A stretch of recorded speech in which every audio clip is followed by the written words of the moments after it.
네, 오늘 10장 34절부터 좀 볼 건데요. 오늘 말씀 많이 어려운 건 없고 비교적 간단합니다. 일단은 문맥을 좀 보면 좋겠는데요. 어, 27절에 너희가 어두운 데서 이르는 것을 광명한 데서 말하고 귓속말로 듣는 것을 집에서 전파하래라. 말하고 전파하래라. 이게 뭔지 알죠? 이제 복음을 전파하게 될 것이다. 라고 말씀하시는 건데 이제 복음 전파에 대해서 말씀을 하시는 건데 여기서부터 분위기가 많이 달라져요. 당장 28절에는 갑자기 몸은 죽여도 영혼은 능히 죽이지 못하는 자를 두려워하지 말라. 두려워하지 말라. 두 번 쓰이죠. 그래서 뭔가 굉장히 두려운 상황이 올 것이라는 것에 대해서 말씀을 하시는 거죠. 그리고 이제 이어지는 말씀도 하나님께서 너를 사랑하시고 보호하시고 반드시 지켜주실 것이다라는 그런 말씀을 역설적으로 이제 표현을 하시는데 어쨌든 이제 굉장히 두려운 상황이 올 거니까 이렇게 말씀하시는 것도 있잖아요. 이 어려움과 고난에 대해서 얘기하기 시작하신 것이 이제 사실 이제 28절부터입니다. 근데 이 얘기를 시작하신 그 시작하시기 바로 직전에 하셨던 말씀이 복음 전파였어요. 복음을 전하고, 그러니까 지금 그 예수님께서 그냥 복음을 전하는 것만 얘기하는 건 아니죠, 그죠? 제가 이제 10장 초반부에 또 이제 해설을 해드렸듯이 복음 전하고 제자 삼는 것입니다. 그러니까 예수님께서 하셨던 일들을 그대로 제자들이 하게 될 것이고 그렇게 해야 된다라는 말씀을 하시면서 너희들이 말하고 전파할 것이다. 라고 그렇게 27절에 말씀하시면서 28절부터 계속 그러면 너희들에게 어려움이 따를 것이고 하지만 두려워하지 말고 하나님께서 너희들 귀하게 여기시고 그 머리털까지 세신 바 되시고 이렇게 막 말씀을 하시는 거잖아요. 전체적인 맥락이 이제 그렇잖아요. 두려워하지 말고 사람들 앞에서 담대히 복음을 전하고 담대히 제자를 삼고 해라. 내가 널 지켜주겠다. 이런 말씀을 계속 하시는 겁니다. 계속해서 이제 그렇게 말씀을 하시는 거고요. 그러니까 우리가 보통 이제 위로의 말씀으로 잘 알고 있는 너희에게는 머리털까지 다 세신 바 되었다. 너희는 많은 참새보다 귀하지 않느냐 이런 말씀을 우리가 들을 때 굉장히 위로도 되고 하나님께서 나를 사랑하시는구나. 이렇게 생각하는 것까지는 굉장히 좋은데 좀 전체적인 문맥을 보면 예수님께서 밑도 끝도 없이 하나님이 너희들을 머리털까지 세신 바 될 정도로 너희들한테 관심 많으셔 그냥 이렇게 얘기하는 건 아니라는 거. 이제 전체적인 문맥을 봐야 안다는 거죠. 그쵸? 그냥 밑도 끝도 없이 그렇게 얘기하시는 게 아니고 복음을 전할 때 그러니까 전도하고 제자화하는 삶을 살 때 굉장히 그 삶이 어렵기 때문에 두려워하지 말고 지켜줄 것이다 이렇게 말씀하시는 맥락에서 봐야지 그냥 밑도 끝도 없이 그냥 그런 건 아니라는 거죠. 그냥 어, 지멋대로 살고 있는데 지멋대로 살아도 힘들거든요. 지멋대로 살아도 힘든데 어, 자기가 갖고 싶은 건 못 갖고 이루고 싶은 건 못 이뤄서 좌절됐다고 성경에서 위로를 찾는답시고 이런 거 찾으면서 거기서 위로받으면 위로받을 수 있죠 뭐. 예. 어쨌든 하나님 우리를 사랑하시니까 그런데 이 말씀은 그런 말씀은 아니에요. 예. 그런 맥락에서 나온 말씀 아니에요. 그러니까 어 그냥 성경을 잘 모르고 는 사람은 그냥 말씀 속에서 그냥 자기가 그냥 위로받고 싶으니까 위로의 말씀을 그냥 이렇게 찾아내면서 봅니다. 그 전후 맥락은 안 보고 복음을 전하고 제자를 삼아야 된다는 말씀을 안 보고 그냥 이것만 딱 봐요. 하나님 날 그렇게 사랑하시는구나. 그게 맞는 겁니까? 성경 그렇게 보면은 될까요? 예. 그러니까 어 정말 아니죠. 이제 그 뒤에 내용도 그런 사람들은 잘 안 봅니다. 화평을 주러 온 게 아니고 건물 주러 왔다. 뭐 이런 말씀들을 이제 여기서부터 잘 안 봅니다. 무슨 소리인지도 잘 모르고 잘 안 봅니다. 그렇게 말씀을 보는 게 맞을까요? 안 되겠죠, 그죠? 예. 그게 34절부터 오늘 본문 말씀인데 어, 화평을 주러 온 것이 아니고 검을 주러 왔다. 그리고 이제 가족들 얘기가 막 나오면서 자 이게 34절부터 부터 37절까지 이게 뭐냐면 이 한마디로 우리가 이제 복음을 전하는 삶을 살고 하나님 말씀대로 살려고 하면은 어 이제 어, 어려움이 올 것이다라는 연장선에서 봐야 되는 거죠. 그러니까 여기서 말하는 화평은 좋은 의미에서 화평이 아니고 하나님 뜻대로 별로 살려고 하지도 않고 복음을 별로 전하려고 하지도 않고 제자를 별로 삼으려고 하지도 않으면은 삶이 그냥 그렇게 무난할 것이라는 거예요. 그런데 그러면 안 된다는 거죠. 검을 주러 왔다고 하시잖아요. 그러니까 이 검은 좋은 의미에서 검입니다. 좋은 의미에서 갈등이에요. 복음 전하려 하고 제자 삼으려 하고 하나님 뜻대로 살려고 하고 하나님 나라의 의를 구하려고 하고 그런 의미에서 그것을 위해서 시간과 물질을 드리려고 하면은 싫어한다는 거죠. 특히 또 누가 싫어할 수 있냐면 가족들이 싫어할 수 있다는 거죠. 그럼에도 불구하고 그렇게 살아야 돼요. 가족들이 싫어해도 하나님의 나라와 의를 최우선에 두는 삶을 살으라고 말씀하시는 건데 이것을 오해하지 말아야죠. 너무 이분법적으로 생각해서 가정을 내팽겨쳐라라는 얘기는 아니에요. 당연히 아니죠. 가족을 만드신 분이 하나님이신데 그 얘기가 아니고 우선순위에 대한 얘기예요. 이것도 결국은 예, 결국은 하나님 말씀에 순종하며 사는 것이 더 중요한 삶이다라고 말씀을 하시는 거지 어, 가정이 중요하지 않다고 얘기하시는 건 아닙니다. 예언적인 말씀이기도 합니다. 이게 미가서 7장 6절 말씀인가요? 예, 인용을 한 말씀인데 예언적인 말씀이기도 해요. 그러니까 어, 이렇게 너희들이 하나님 나라와 의를 구하며 살면은 필연적으로 가정에서조차도 이런 갈등이 생길 수 있다라고 말씀을 하시는 거죠. 그럼에도 불구하고 십자가를 지고 따라야 된다. 이 십자가를 지고 따라야 된다라는 말씀이 헬라어 원어로 보면은 어, 어, 나를 나를 따르지 않는 자, 나를 따르지 나를 따르는 자라고 하는 것은 나와 함께 같은 길에 있는 자라는 뜻입니다. 그러니까 십자가를 지고 나와 함께 같은 길을 걸어야 된다. 그러니까 내가 걸었던 길을 그대로 걸어야 된다라는 말씀이 바로 십자가를 지는 삶인 거죠. 그러니까 예수님이 보여주셨던 그 삶을 그대로 따라 사는 사람이 십자가를 지는 삶을 사는 것입니다. 그러니까 예수님께서 그럼 보여주셨던 그 삶은 무엇입니까? 천국 복음을 전파하고 하나님을 사랑하고 이웃을 사랑하고 그리고 제자를 삼는 삶. 사실 제자를 삼으라고 말씀하신 것도 정말 한 영혼을 사랑할 수 있는 최선의 길이 그 사람을 제자로 삼는 거거든요. 그래서 우리가 그런 삶을 살아야 된다. 그 삶이 바로 예수님을 따르는 삶이고 예수님과 함께 같은 길에 있는 삶.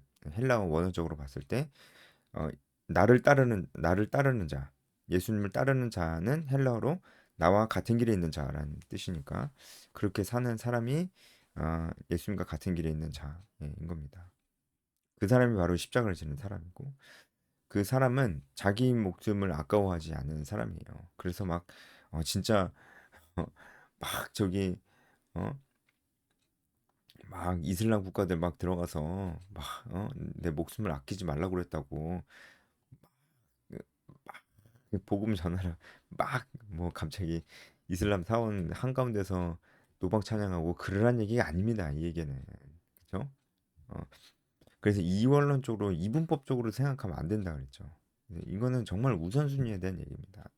정말 내 목숨조차도 아까워하지 않는 삶을 우리가 살아야 되는 것이고 결국은 이것은 내 삶 전반적으로 모든 것의 우선순위를 하나님을 따르는 삶을 사는 것으로 우리가 그렇게 생각을 해야 된다는 것입니다. 결국 그리고 그 삶은 10장 전체적인 맥락에서 봐도 예수님께서 지금 제자를 둘씩 짝지어서 파송하면서 복음을 전하고 제자를 삼으라고 이렇게 지금 둘씩 짝지어서 제자들을 보내면서 이 말씀을 하시는 거거든요. 어, 그러니까 결국은 이 삶을 제자들이 살아야 된다는 것에 대해서 얼마나 강조하고 계신지 알겠죠. 그리고 우리한테도 그만큼 강조하고 계시다는 거 알겠죠. 우리가 이 삶을 살아야 됩니다. 그러니까 이 삶은 이 삶은 나랑은 안 어울려. 이렇게 생각할 수가 있나요? 이 말씀을 보면은 그런 삶은 목사님들이나 살고 좀 열심히 있는 사람들이나 사는 거야. 라고 생각할 수가 있나요? 어? 어떻게 그렇게 생각할 수가 있죠? 그쵸? 이 말씀을 보면. 에 나는 그렇게는 안 돼. 그렇게 생각할 수가 있나요? 어, 진짜 말씀을 보면은 그렇게 생각할 수가 없거든요. 예. 예수님이 이 삶을 얼마나 강조하는지, 복음을 전하고 제자를 삼는 삶. 물론 우리가 그 일터에서 정말 실력 있는 크리스찬이 되고 도덕성 양심적으로 전인격적으로 성숙한 사람이 되고 이런 건 너무나 다 중요하지만 결국은 복음을 전하고 제자를 삼는 삶이 얼마나 중요한지 이 말씀만 봐도 좀 알 수가 있지 않나요? 그렇죠? 그래서 마지막으로 이제 상을 받을 사람. 그래서 영접하는 자가 나오는데 이 영접하는 자는 그 어떤 사람을 가리키냐면은 일단은 이 말씀 속에서는 제자들이 동네마다 돌아다니면서 복음을 전할 때 어 11절에 어떤 성이나 마을에 들어가든지 그중에 합당한 자를 찾아내어 거기서 머물라고 말씀하시잖아요. 그 집에서 머물라고 말씀하시잖아요. 이 제자들을 받아들여 주는 사람, 맞아주는 사람, 이 제자들을 도와주는 그 사람들, 어, 그 사람들을 가리켜서 얘기하는 겁니다. 그 사람들이 영접하는 자예요. 제자들을 영접해주는 맞이하다라는 뜻이거든요. 그리고 그 사람들을 얘기하는 것입니다. 그 사람들, 그 사람들, 그 사람들에 관해서 얘기하는 거죠. 너희를 영접하는 자 바로 그 사람들입니다. 어, 너희를 영접하는 자는 나를 영접하는 것이고 나를 영접하는 자는 나를 보내신 이를 영접하는 것이다. 뭐가 생각납니까?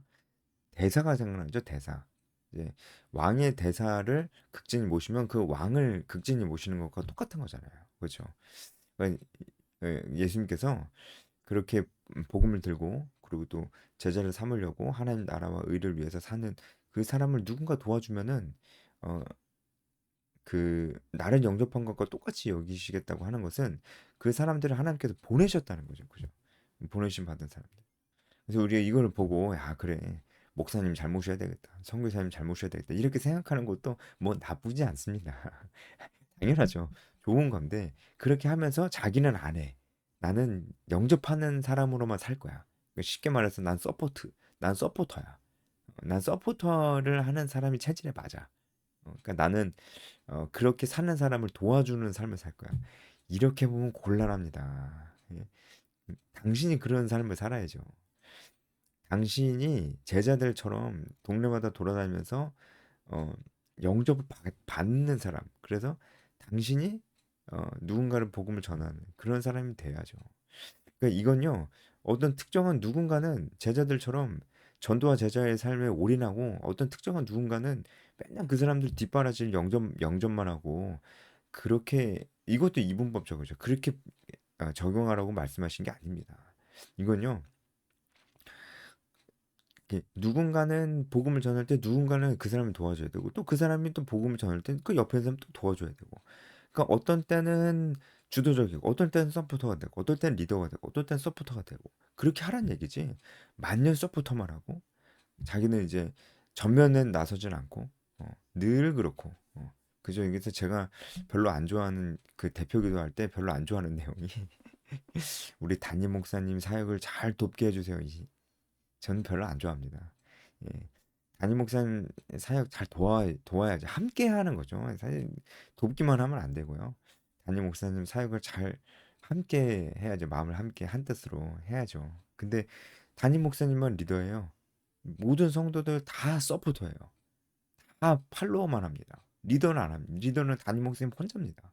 이런 구조는 정말 정말 좋은 공동체 구조가 아닙니다.